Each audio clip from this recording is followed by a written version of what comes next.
자, 반갑습니다, 여러분. 우리 다음 내용을 같이 볼게요. 이렇게 설명하려고 하니까 할 말도 되게 많고, 그러네요. 이번에는요, 힐과 루벤의 실험입니다. 자, 사람 이름이지 뭐, 힐. 일단, 이렇게 시작을 해볼게요. 힐과 루벤은 뭘 찾고 싶었냐면, 어떤 궁금증에서, 우리가 이제 실험이라고 하는 건 뭔가 호기심에서 출발하잖니, 그지? 그래서 이 사람들의 호기심은 뭐였냐면, 광합성에서 산소가 발생하는데 이 산소가 물에서 만들어지는 산소인가 아니면 이산화탄소에서 만들어지는 산소인가 이게 궁금했던 거예요.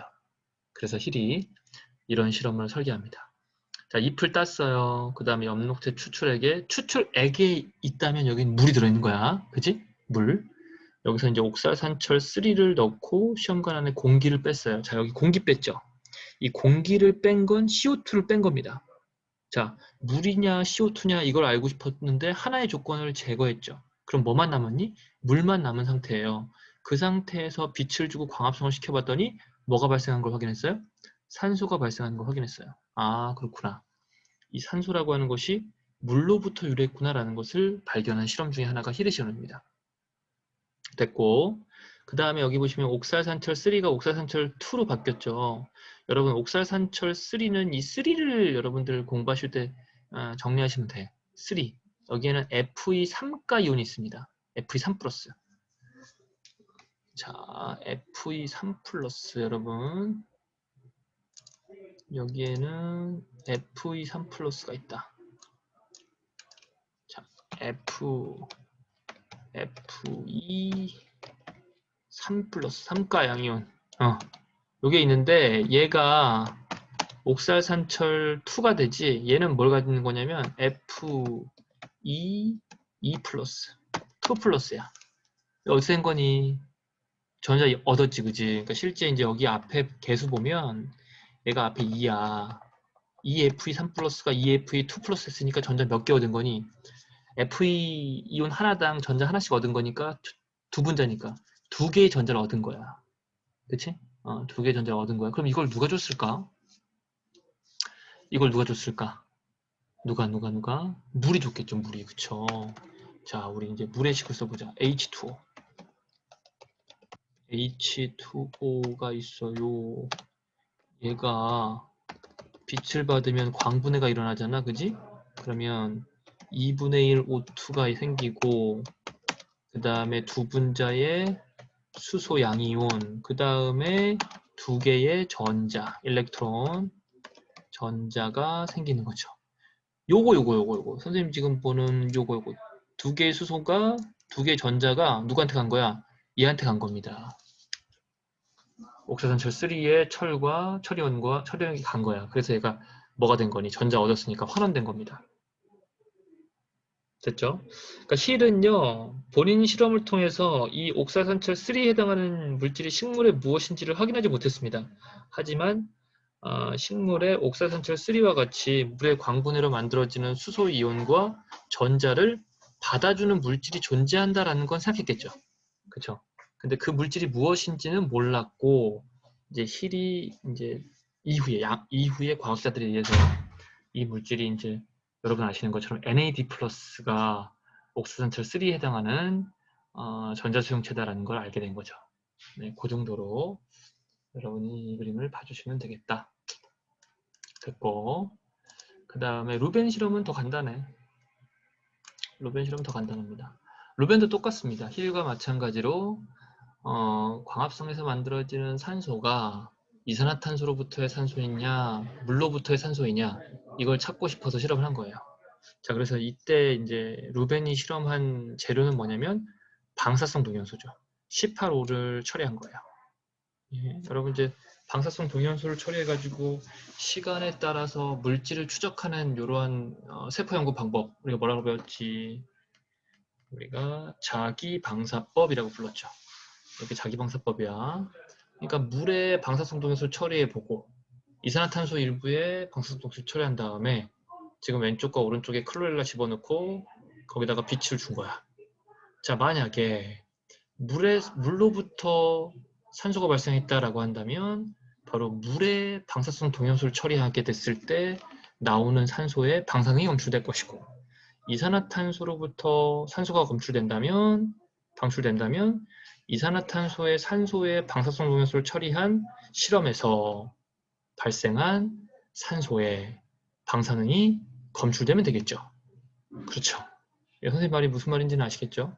그래서 이제 실험을 해서 확인해 봤더니 어디에서? 물의 산소의 방사성 동염수를 처리했을 때의 실험에서 발생한 산소의 방사능이 검출되었다, 이런 얘기입니다. 루벤 실험이 이게 끝입니다. 그러니까 힐의 실험이 좀 더 출제 빈도가 높아요. 힐의 실험이 좀 더 출제 빈도가 높다.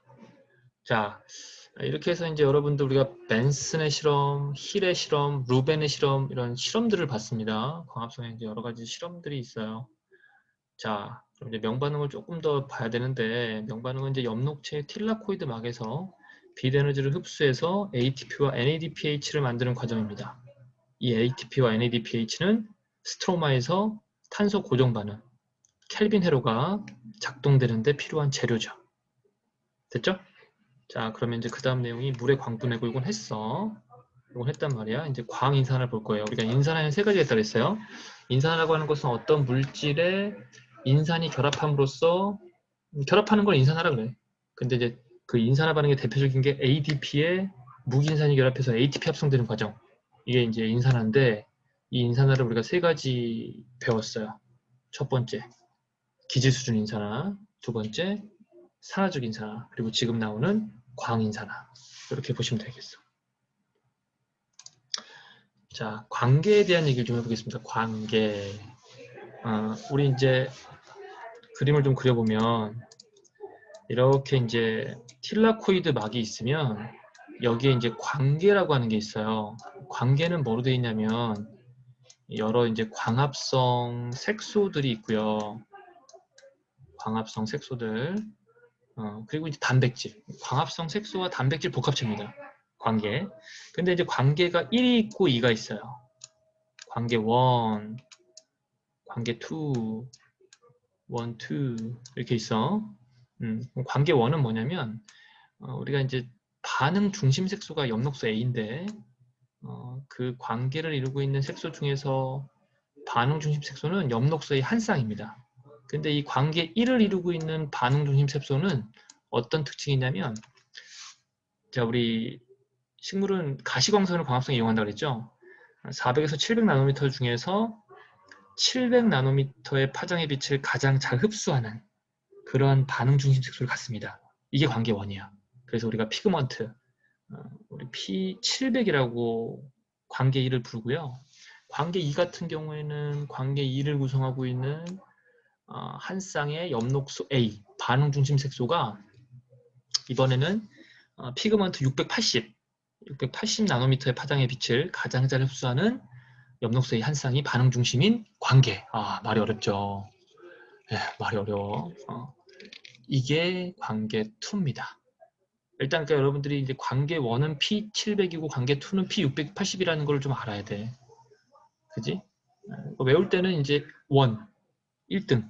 값이 크면 좋겠지, 그지? 이게 700, 2, 680. 이렇게 구분해 주시면 되겠습니다. 그렇게 해서 이제 여기에 빛이 들어온단 말이야. 빛이 들어오면 빛 에너지를 이 보조 색소들, 뭐 카로틴, 잔토필, 엽록소 B, 그 다음에 반응 중심 색소가 아닌 엽록소 A, 이런 것들이 다 보조 색소야. 안테나 색소.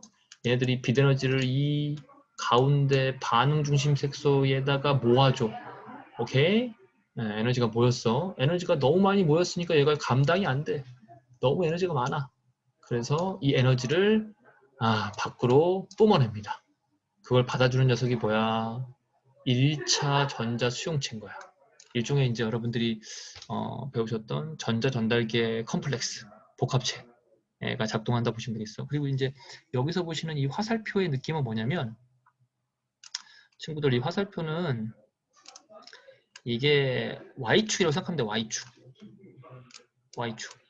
그러니까 이게 에너지가 지금 1차 전자수용체에 높이 있는 거야. 이게 이제 우리 배웠던 전자 전달계를 거치면서, 그치? 전자 전달계 거치면서 얘네들의 에너지 준위가 떨어지는 거고, 이때 이제 내놓는 에너지가 있겠지. 이걸 우리가 전자 에너지라고 해요. 이 내놓는 에너지, 이 전자의 에너지를 이용하여 능동성이라는 거예요.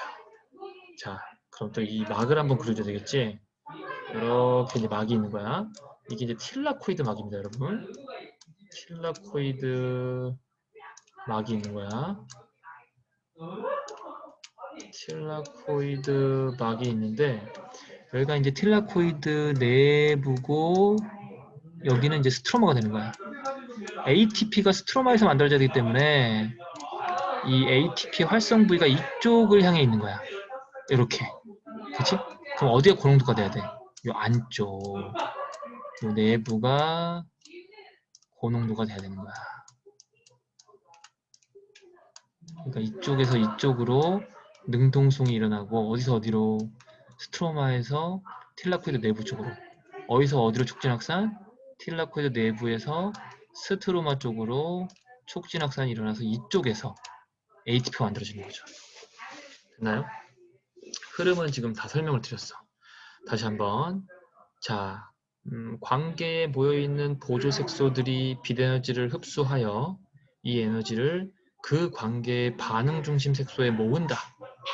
그러면 이제 반응 중심 색소에 가득 찬 에너지가 방출이 된다.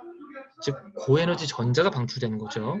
이 전자를 1차 전자수용체가 받아주고, 이 전자가 그 틸라코이드 내막에 있는 틸라코이드 막에 있는 전자 전달계를 거치면서 에너지 준위가 낮아지고, 그때 방출되는 에너지가 스트로마 쪽에서 틸라코이드 내부 쪽으로의 수소이온의 능동성에 이용되고, 됐지?